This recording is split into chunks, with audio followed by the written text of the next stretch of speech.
Welcome to Indie Film Wrap. My name is Sierra Kane, and this week we have special guest Jimmy Matlosz. Jimmy, thank you so much for being here. And thank you for having me. I'm excited to be here. You have a lot of experience, so I'm excited to dive in and mine all of that for our listeners. Let's start with your filmmaker origin story. So, maybe one of your youngest memories of wanting to be in film or being inspired by film. I can honestly say growing up, there was no concept that people that worked on movies actually made a living. It was too alien, too outside of my world. Growing up in rural New Jersey, and I'm a little bit older than you guys, grew up in the 70s and into the 80s. I liked movies. I wouldn't say I loved movies. The greatest movie I think that had an impact on me when I was younger was probably Jaws. But of course, we grew up on Wizard of Oz and Chitty Chitty Bang Bang. What's great is when you go back and watch films like that as an adult, 20, 30 years later, and you're like, oh my God, they're really good.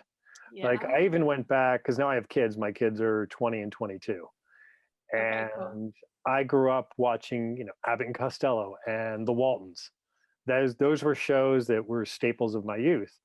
And I turned my kids onto Abbott and Costello. I bought the box set. The quality in filmmaking in those, like Abbott and Costello, is unbelievable when you consider what they were up against, because they were shooting in the 1940s and into the 50s.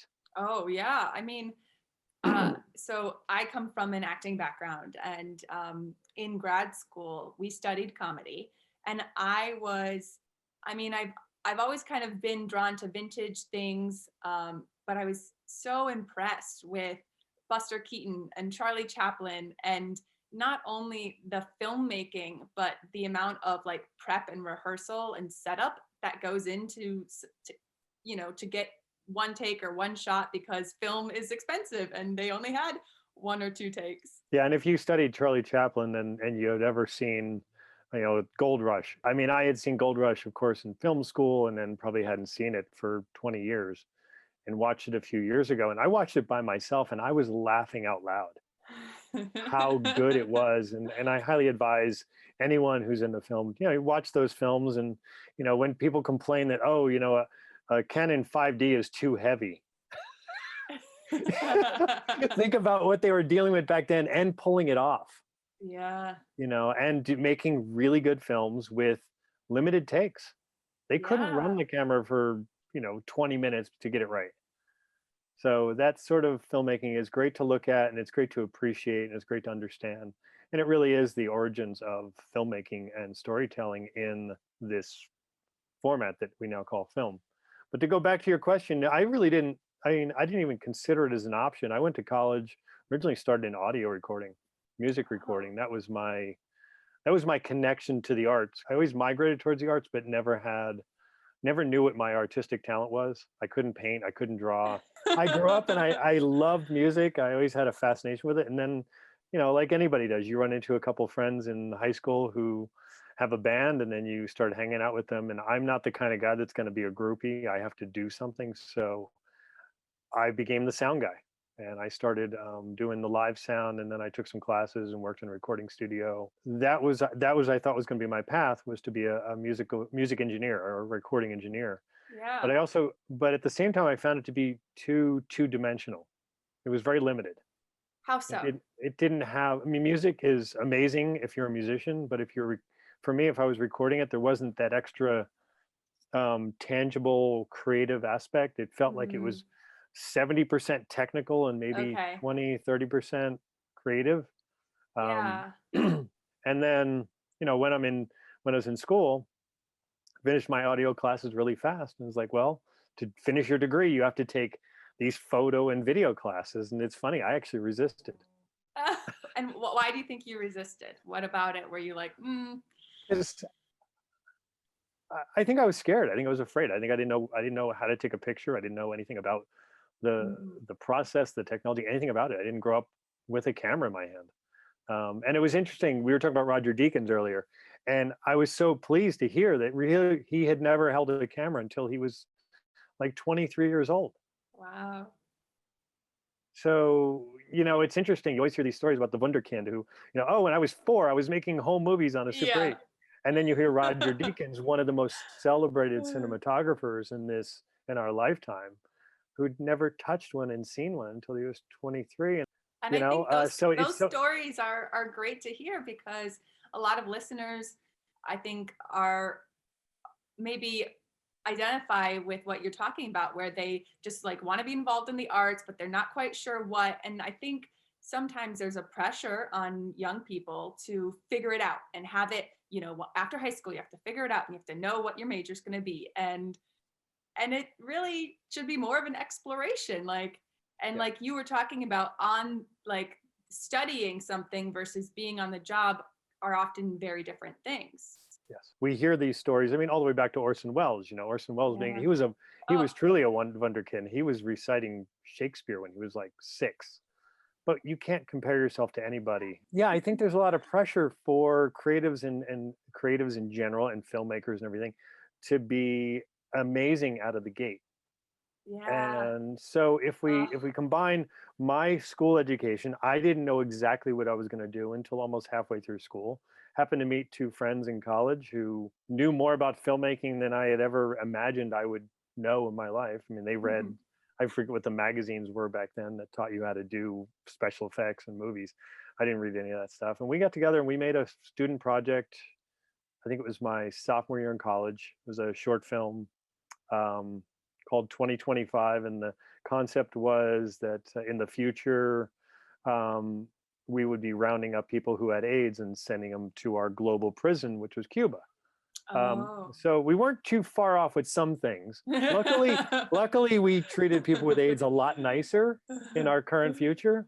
Yeah. So that was a good thing. But it was a concept that they come up with, sort of a riff on Blade Runner, if you will. Oh, interesting. Yeah. Yeah, touching on some human elements. Hmm. And then I remained friends with those guys, still friends with them to this day. We went on to a 4-year college, all of us, because we started a community college. And All the same college or different? Different. yeah, we went to Brookdale Community College in New Jersey, and then we transferred to William Patterson. Um, and William Patterson was more of a TV college, but it was what we could all afford. They were And into what? TV news. Oh, okay, so TV, live events, news, Yeah, and the stuff that we sports, had that no kind of. interest in. Yeah. But we were at the dawn of video, where video was more accessible, and this would have been the mid 80s, Mm. 86, 87, 88, when HD was actually being played around with. In fact, Sting is in a movie that was shot in HD with tube cameras back in the day at 1125 resolution. Kind of crazy. But we decided, I mean, we didn't, we were all blue collar, middle class, if you will. None of us, we had a good upbringing, but none of us were wealthy. Yeah. So for us, shooting things on video was our only access to filmmaking, really. Yeah. And so we excelled at that and made a couple projects. And then our senior year, actually didn't take our film classes. We went straight from taking a lot of these video production classes and everything else straight to like film 3. And the professor was like, "You guys can't do this. You have to take film 1 and 2." And because we were all very well educated at that point on filmmaking, Yeah. and we kind of said to him, "Well, if we do well on the first test, can we stay?" And we also volunteered to help him in the class. So we came in and we cleaned up the flatbed, we got it working. We did a lot of work Oh. for him in the class, and then we took the test, and we were the only 3 in class that got a straight A's on, like 100% on the test. Oh my gosh. I love that. And I love that it was like, sometimes there's these hoops in place that you feel like you have to jump through. And instead, like, you guys wanted to do something, you went after it. You said, if they say no, they're going to say no. But if they say yes, we're in the class and we're ahead of the game. Yep. And so the fact that you took that step to do so, I think is great. And I think that's a part of the filmmaker spirit that I love to see. It's like, okay, we may not have a permit, but we're going to shoot here until we get kicked out. There's a story about that too. Yeah, because our student film, we did shoot it in 16 millimeter, shot it in reversal, and part of our project was as a special study. So we took the class. We had 1 semester to finish our film project, and normally in film school back then, It was you would shoot the project, and then the next semester you would edit it. Oh, because it took so long for both. Yeah, we didn't, and the schools split it up to, amortize your time, and so you'd learn more, I guess, about the process. But we had one semester to do the whole thing, and so part of our independent study was we would edit the whole project in video and finish it. And the teacher, sanctioned it, and we got the blessing. But yeah, we did get nailed for a permit shooting in a parking lot. Originally, we tried to get this construction site that overlooked New York City, and they wanted $1 million permit, which Oh my obviously we didn't have. gosh.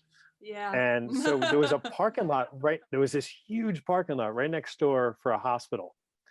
And we figured we can just go in the back and it wouldn't even matter. It's always empty. And total clandestine, ninja style. Yeah. We mapped out all the shots and we started shooting right away as fast as we could. And then all of a sudden this cop shows up. Oh He's like, man. and I'm looking through the camera and he pulls up and he's like, "What are you guys doing here?"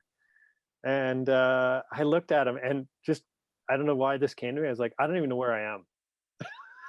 And the cop starts laughing and he goes, "All right, you guys got 20 minutes and you're out of here." So we quickly mapped out the next 3 shots, which was a guy, he was going to be shooting 2 bad guys and then hopping on his motorcycle and taking off. And it was like, shoot them, quick, get on the bike, drive away. And he's driving away as the cop is pulling back in. And it's in the film, the cop car. He didn't have the lights on, so you couldn't tell. Oh, funny. Yeah. I love that. So the cop ended up being an unassuming extra in the film. Yeah. Yeah. But that's how it all began. That's how I got bit Uh, by the bug. And then my goal was to leave New Jersey as quick as humanly possible. I packed my bags and moved to California. and Rolled across the border on July 1st. My girlfriend at the time, her and I graduated college. We packed up all of our worldly possessions in my truck and we drove across country. So I had friends of mine, strangely enough, in another universe when I did do music and sound. I did record a demo for the guy who would become Ozzy Osbourne's guitar player for 30 years. oh, nice. And him and his then girlfriend, now wife, lived out there. And so they put me up for a month, stayed at their place. Oh, nice. They Yeah. they put me up for a month, and I, as a favor, they put me up. I don't even think they charged us rent for that first month, but at least it gave us a footing and a place to land, and so we weren't freaking out and too worried. And then after that, so lived there for a month, and then moved into an apartment in Studio City shortly after that. And I got my first job on my mom's birthday on August 11th, 1989, at a visual effects house. Oh, good birthday Strangely, present to mom. yeah, I mean, I did kind of start another job just before that at a video editing house, which I knew I didn't want to do, and they had me answering phones, Oh, and yeah. I'm just not the guy that should be answering phones. Uh, so that lasted 2 days, and then I got the call from the visual effects house. They wanted to hire me as basically a runner, which you run film to Okay. the lab and do all that sort of stuff. And I Oh, was thrilled to death, and I think I was making like $8 an hour, which, so essentially a PA, but for a VFX house. yep, yeah. And Cool. back then, the VFX houses, they would actually shoot all the elements. Nowadays, it's all computer generated. Oh yeah, we Oh, had yeah. oh yeah, we had a full stage, blue screen, Oh, motion nice. control, miniatures, you name it. Ah, It was all there, and we had access to it. And that was the beginning of it all. And my very first day on set, or on very first day working, I should say, I walked onto the stage and there was a guy building a miniature set for a ride called Body Wars, which used to be at Disneyland. And okay. it was like Star Tours, but you went inside. It was like the Fantastic Voyage. You would go inside a human body. Oh, interesting. And it was directed by Leonard Nimoy. And there was a guy, I walk on stage. He's got this miniature spaceship, and he's building something, whatever around it. Basically I guess the garage for the spaceship. I don't know what you'd even call it. And he looks over. He's like, "Hey, you want to help?" And I was like, "This is awesome! I get paid to Yeah. play with toys." With that VFX experience, do you have because I've seen some cool stunts or video effects done with video too. Do you have a story to share about maybe one of your favorites that you've been on set for, or maybe you planned it, or you witnessed it, or you shot it? There's been a lot of those. Good. Um, I think.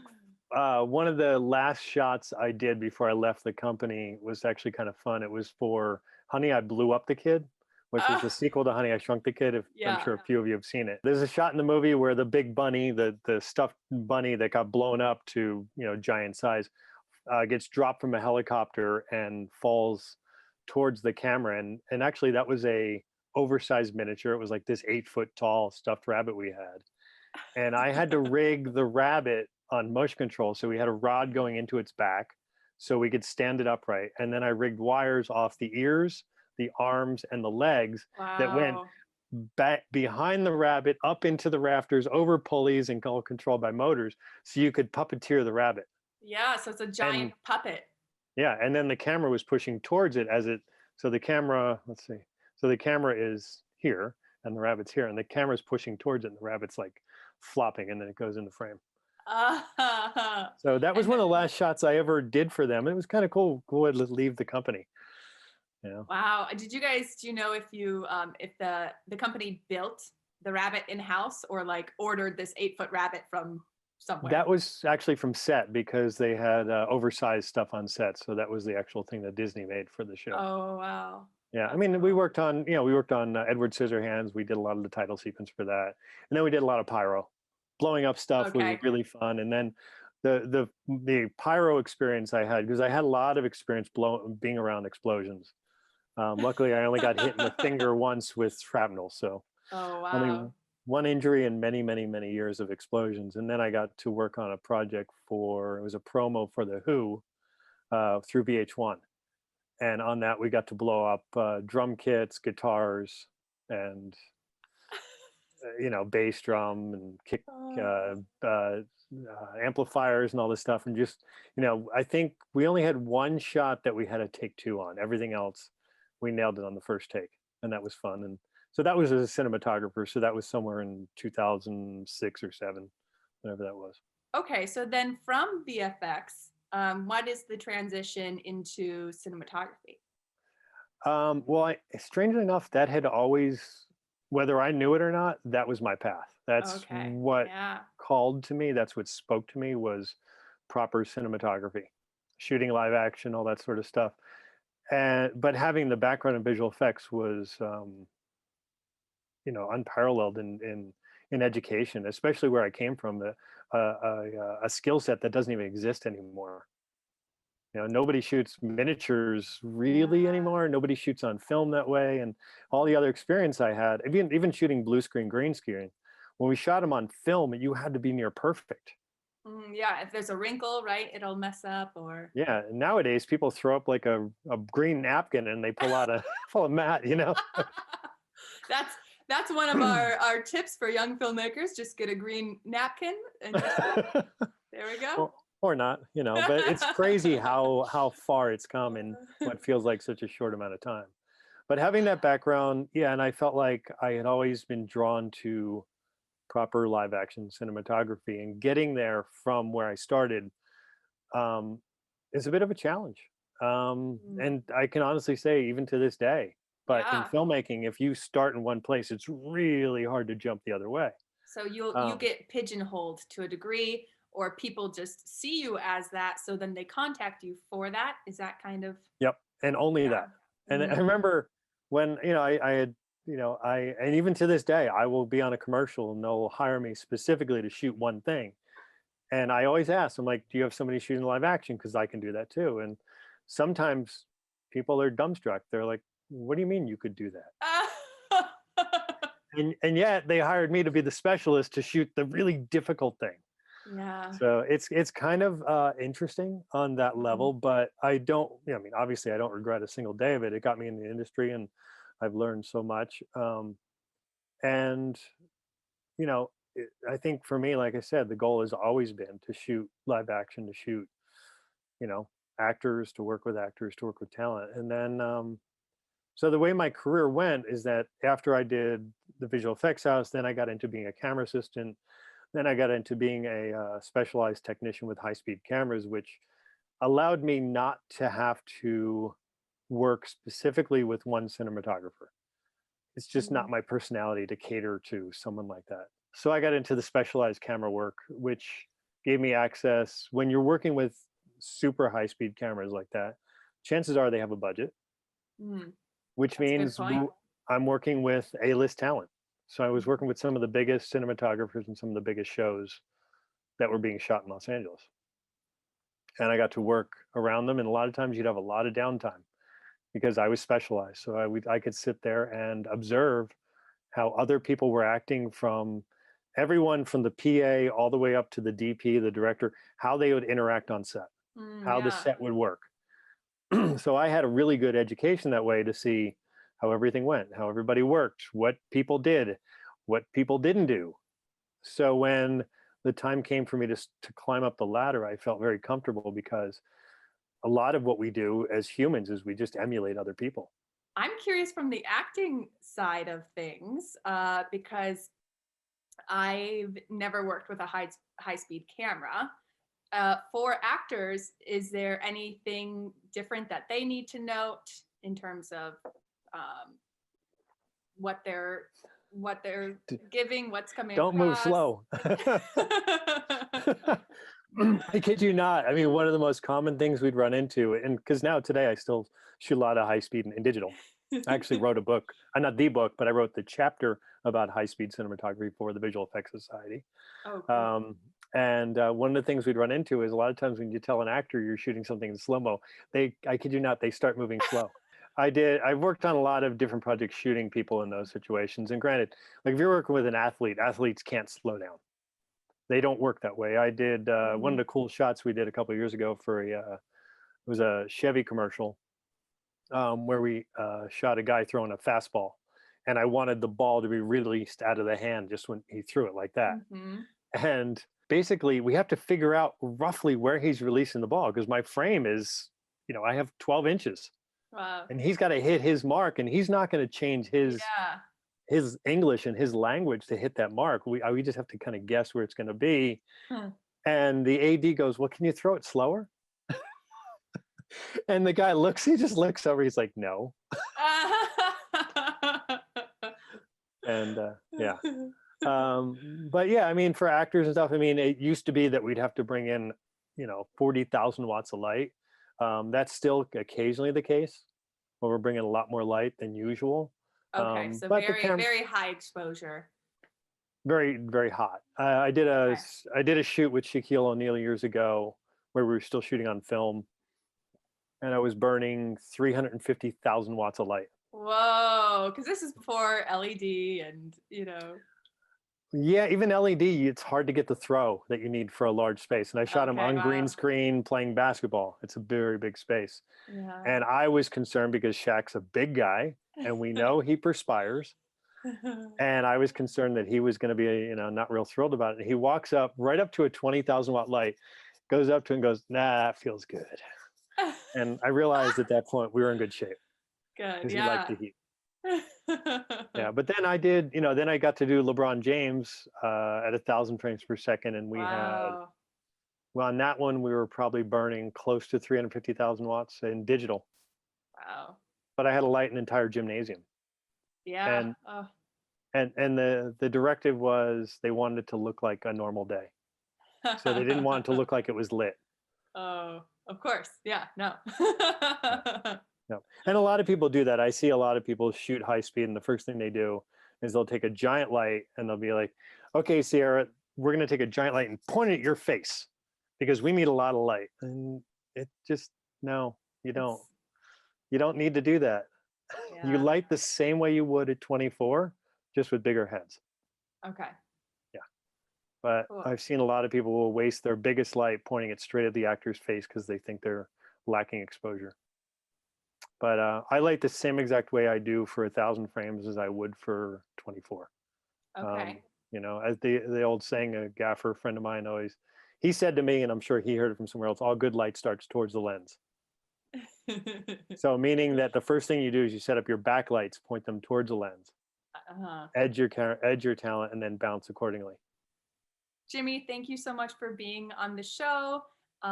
It's been great having you. I feel like I've learned a lot, and hopefully all of our viewers have too.